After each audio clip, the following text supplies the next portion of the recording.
Hi friends. வர June 1ஆம் தேதி நம்ம திருப்பூர்ல ஒரு மிகப்பெரிய ஸ்டார் நிகழ்ச்சி நடக்க போகுது. அது ஏன் நடத்துறான்னு பாக்குறீங்களா? நம்ம சிஸ்மியா தாங்க, south Indian social media influencers association. இது எங்க நடக்க போகுது அப்படின்னு பாத்தீங்கன்னா, AVP college of arts and science காலேஜ்ல ஈவினிங் 6 மணிக்கு மேல இந்த ஷோ நடக்க போகுது. இந்த ஷோக்கு யாரெல்லாம் வராங்கன்னு உங்களுக்கு தெரியுமா?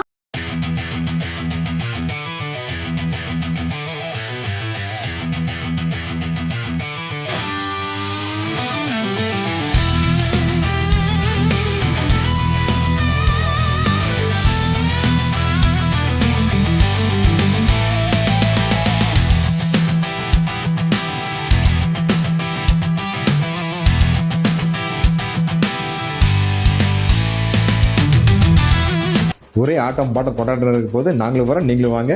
இதுக்கான டிக்கெட்ஸ், அதுக்கான டீடைல்ஸ் எல்லாமே டிஸ்கிரிப்ஷன்ல உங்களுக்கு கொடுத்துருக்கேன். இது மட்டும் இல்லாமல் டிக்கெட்ஸ் இருக்கிறவங்களுக்கு மட்டும்தான் சீட்ஸ் அவைலபிலிட்டி இருக்கு. மறக்காம டிக்கெட்டை முன்னாடியே புக் பண்ணிக்கோங்க. ரொம்ப சீக்கிரமே மூவ் ஆகிட்டு இருக்கிறதால டிக்கெட்ஸ் ரொம்ப கம்மியாக இருக்கு. மறக்காம புக் பண்ணிக்கோங்க. ஜாலியாக என்ஜாய் பண்ணுங்க.